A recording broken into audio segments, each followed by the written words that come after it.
Esto no es un paisaje. Es un enigma. Durante miles de años, hemos contemplado esta inmensidad blanca sin entender casi nada. Vimos un escudo estático y congelado. Un callejón sin salida. El final del mapa. Pero el hielo no era el final. Era la tapa. Bajo el hielo de Groenlandia se encuentra un planeta alienígena. Un mundo de cañones que se tragan montañas, de montañas que no han visto el sol en 3 millones de años. De suelos que retienen el polen de bosques olvidados y lagos de agua líquida en perpetua medianoche. Pero es más que un museo. Es una máquina. Una máquina cuyos lentos y chirriantes engranajes están siendo impulsados a una nueva y peligrosa velocidad, un proceso que comenzó no ayer, sino hace un siglo, y cuyas consecuencias son ahora inevitables. Ver Groenlandia es ver el pasado y el futuro, todo a la vez. Y comprender lo que yace debajo es ver nuestro propio mundo con una claridad aterradora. Descorramos el velo. Imagina que pudieras tirar de un tapón colosal y drenar hasta la última gota de agua de deshielo, cada glaciar, cada copo de nieve de Groenlandia. La isla que queda atrás no solo se revela, es irreconocible. No es una isla en absoluto, sino un continente destrozado y hundido. Primero, el peso. El hielo, de hasta 3,2 kilómetros de espesor, es tan inimaginablemente pesado que ha presionado la corteza terrestre hacia abajo en una depresión. Groenlandia Central es un cuenco, una vasta cuenca baja que se encuentra por debajo del nivel actual del mar. Este es un proceso llamado depresión isostática. La tierra misma se dobla bajo la carga. Si el hielo desapareciera mañana, el mar se inundaría cientos de kilómetros tierra adentro antes de que el lecho rocoso, liberado de su carga, comenzara su lento y elástico rebote, elevándose quizás 1 centímetro por año durante milenios. Ahora, observa la forma.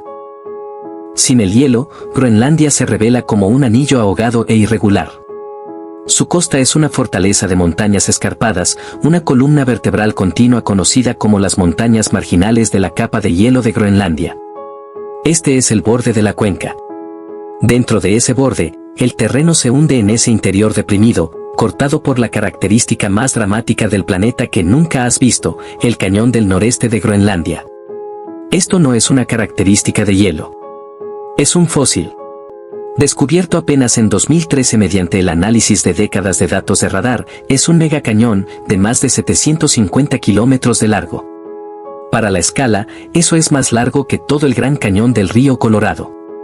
Y en algunos lugares, es igual de profundo. Esto no fue tallado por glaciares. Esto fue tallado por un río, un sistema fluvial masivo a escala continental que fluyó desde el interior de Groenlandia hasta la costa hace decenas de millones de años, antes de que se formara la primera capa de hielo. Su curso aún está grabado en la roca, un fantasma de un pasado verde y templado, ahora sellado en una profunda congelación. Hoy es un conducto directo que canaliza el agua de deshielo y el hielo desde el corazón de la capa hacia el mar. Este paisaje oculto es un palimpsesto, un pergamino raspado y sobrescrito muchas veces. La geología más profunda habla de colisiones de miles de millones de años de antigüedad, de montañas que se elevaron y erosionaron hasta sus raíces, de un fragmento del antiguo escudo canadiense que se desprendió. La topografía moderna, los cañones y valles, fueron esculpidos por ríos durante los periodos cálidos y sin hielo del Cenozoico. Y luego, la capa final, el hielo. No solo cubrió este paisaje, interactuó con él. El hielo fluye más rápido sobre roca sedimentaria blanda que sobre granito antiguo y duro. Se canaliza a través de los cañones. La tierra debajo dirige activamente el hielo de arriba. Así pues, la primera verdad, Groenlandia no es una isla cubierta de hielo. Es un fragmento continental complejo, antiguo y deprimido, cuya forma es el principal controlador del proceso apocalíptico que abordaremos más adelante, el aumento del nivel del mar. El lecho rocoso es el escenario. Pero sobre ese escenario se encuentra la biblioteca más detallada y continua de la historia climática reciente de la Tierra, el propio hielo. Perforar un núcleo de hielo es construir una máquina del tiempo. La ciencia es elegante en su simplicidad. Cada año, cae nieve. No solo contiene moléculas de agua, sino también rastros de la atmósfera por la que cayó, diminutas burbujas de aire, polvo de desiertos distantes, sulfatos volcánicos de erupciones, polen de continentes lejanos, incluso isótopos cósmicos de erupciones solares. Esa nieve es sepultada por la nieve del año siguiente y la siguiente, comprimiéndose por su propio peso en firn y finalmente en hielo glacial sólido. Las capas se conservan, las más antiguas en la parte inferior. El proyecto de núcleos de hielo de Groenlandia y los núcleos Grip y Gisp II, perforados en la década de 1990 en la estación Summit, alcanzaron el lecho de roca. Extrajeron hielo de más de 100.000 años de antigüedad. Cuando sostienes un trozo de este hielo, estás sosteniendo una muestra física de la atmósfera antigua. Puedes romperlo en una cámara de vacío y oler el aire de la última edad de hielo, aire con niveles más bajos de gases de efecto invernadero, diferentes proporciones isotópicas. Este archivo reveló una verdad impactante sobre el temperamento de nuestro clima: no es estable. Los registros de los núcleos de hielo no muestran una progresión fluida de la edad de hielo al periodo cálido, sino un sistema capaz de oscilaciones violentas e impresionantes.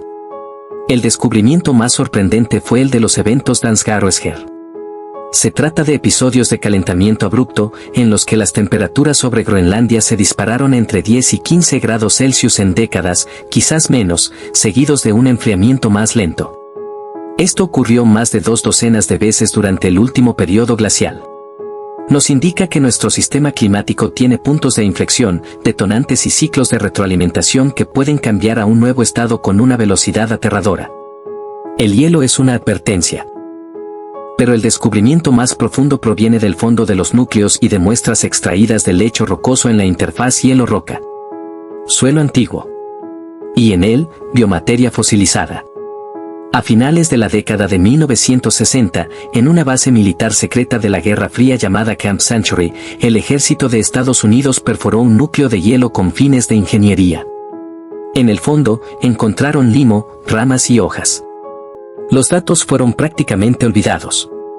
En 2019, los científicos reexaminaron esas muestras con técnicas modernas. Concluyeron que el centro de Groenlandia, la cima misma, estaba libre de hielo y cubierta por un bosque boreal, abetos, pinos, tejos e insectos, en el último millón de años, quizás tan recientemente como hace 400.000 años. Este es un descubrimiento revolucionario. Significa que la capa de hielo de Groenlandia no ha sido una formación permanente durante 2,5 millones de años, como se creía. Se ha derrumbado por completo durante periodos cálidos naturales, interglaciares, que no fueron mucho más cálidos que el mundo preindustrial que ya hemos dejado atrás.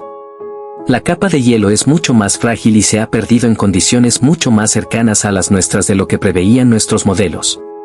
No estamos empujando al sistema hacia territorio inexplorado, lo estamos empujando hacia un territorio que recuerda, un territorio donde Groenlandia era verde. El mundo oculto no es un museo estático. Es una sala de máquinas dinámica, húmeda y activa para la pérdida de hielo. Y el factor clave no es la temperatura del aire en la superficie, sino lo que sucede en el fondo, donde el hielo se encuentra con la roca. Durante décadas, asumimos que el lecho de la capa de hielo estaba mayormente congelado. Nos equivocamos. Los estudios de radar y sísmicos han revelado un sorprendente sistema de tuberías subglaciales. Hay lagos de agua líquida, algunos del tamaño de ciudades, que persisten bajo la inmensa presión del hielo suprayacente. Hay redes fluviales enteras que fluyen en la oscuridad. Esta agua proviene de 2 fuentes, el agua de deshielo de la superficie que se precipita a través de molinos y grietas de kilómetros de profundidad y el calor geotérmico del interior de la Tierra, que es anómalamente alto bajo partes de Groenlandia. Esta agua no es una curiosidad, es un control primario de la velocidad de la capa de hielo. Actúa como lubricante. Cuando un gran lago superficial se drena hasta el lecho en cuestión de horas, puede levantar ligeramente la capa de hielo, hacer que el glaciar flote y provocar un aumento repentino en su movimiento hacia el mar. Este proceso, la lubricación basal, es un acelerador importante. Pero existe un proceso más insidioso, el derretimiento basal. El calor geotérmico y friccional puede derretir el hielo desde abajo, sumándose directamente a esta red de agua subglacial y adelgazando lentamente la capa de hielo desde abajo hacia arriba. No podemos ver esto directamente. Es un robo de masa silencioso e invisible. Esto nos lleva al descubrimiento final, y más importante, sobre el mundo oculto, su forma ya ha sellado un destino. Recuerde el cuenco hundido. El hielo en el interior está enraizado bajo el nivel del mar en este lecho rocoso inclinado hacia abajo. A medida que el agua oceánica se calienta, erosiona los glaciares que terminan en el mar en los bordes, como Jakobshavnis Brae, glaciar Petermann, desatasca el hielo. El hielo aguas arriba, que descansa sobre un lecho rocoso que se sumerge tierra adentro, queda expuesto a agua más cálida. Esto inicia un proceso llamado inestabilidad de la capa de hielo marina. La línea de base, donde el hielo se levanta del lecho y se convierte en una plataforma flotante, se retira irreversiblemente. Es como cortar rebanadas del extremo puntiagudo de una cuña, cada rebanada hace que la siguiente sea más fácil de quitar. Debido a esta geometría específica, los científicos han identificado lo que se denomina hielo zombie o pérdida de hielo comprometida. Se trata de hielo que aún está adherido, que aún se ve sólido en las imágenes satelitales, pero que ya no se repone con las nevadas río arriba. En esencia, ya está muerto. Su derretimiento es ahora físicamente inevitable, condicionado por la física del lecho rocoso y el calor oceánico que ya se encuentra en el sistema. Los estudios, en particular la evaluación integral de 2022, son contundentes, incluso si todas las emisiones globales de gases de efecto invernadero se detuvieran mágicamente hoy, la capa de hielo de Groenlandia eventualmente perdería el 3,3% de su volumen total, comprometiendo al mundo a un mínimo de 27 centímetros, casi 11 pulgadas, de aumento del nivel del mar. Ya no se trata de si ocurrirá, sino de cuándo. Y esa es solo la pérdida comprometida y estable. Si continuamos por el camino actual, la contribución se multiplicará por varias, inundando no solo las costas, sino los mismos mapas que usamos para definir nuestras naciones. Entonces, ¿qué se esconde bajo el hielo de Groenlandia? Es una geografía fantasma, un mundo más dramático que el que vemos, cuyos contornos marcan el futuro de nuestras costas. Es una crónica cristalina, un registro que demuestra que nuestro clima es una bestia salvaje, capaz de cambios violentos, y que el hielo ya ha desaparecido aquí antes. Es un motor térmico, un mundo húmedo, oscuro y activo de agua y calor que acelera el derretimiento desde abajo, de maneras que apenas comenzamos a medir. Y, en última instancia, es un espejo. Cuando observamos los datos bajo el hielo, no estamos ante una remota curiosidad científica. Estamos ante un reflejo altamente resuelto y profundamente alarmante de nuestras propias acciones. Las burbujas de aire atrapadas en el hielo contienen la clara firma de antiguos volcanes y la sucia y vertiginosa firma de nuestra propia revolución industrial. El suelo fósil nos dice que estamos recreando un mundo que una vez conoció los bosques del Polo Norte. La topografía del lecho rocoso nos dice que los procesos que hemos iniciado no pueden detenerse por completo, solo controlarse. El mundo oculto de Groenlandia fue una vez un misterio de la ciencia pura. Ahora es la formación geológica más importante de la Tierra para determinar la trayectoria del próximo siglo de la civilización humana. Ya no está oculto. Es un mensaje. Y ha sido recibido.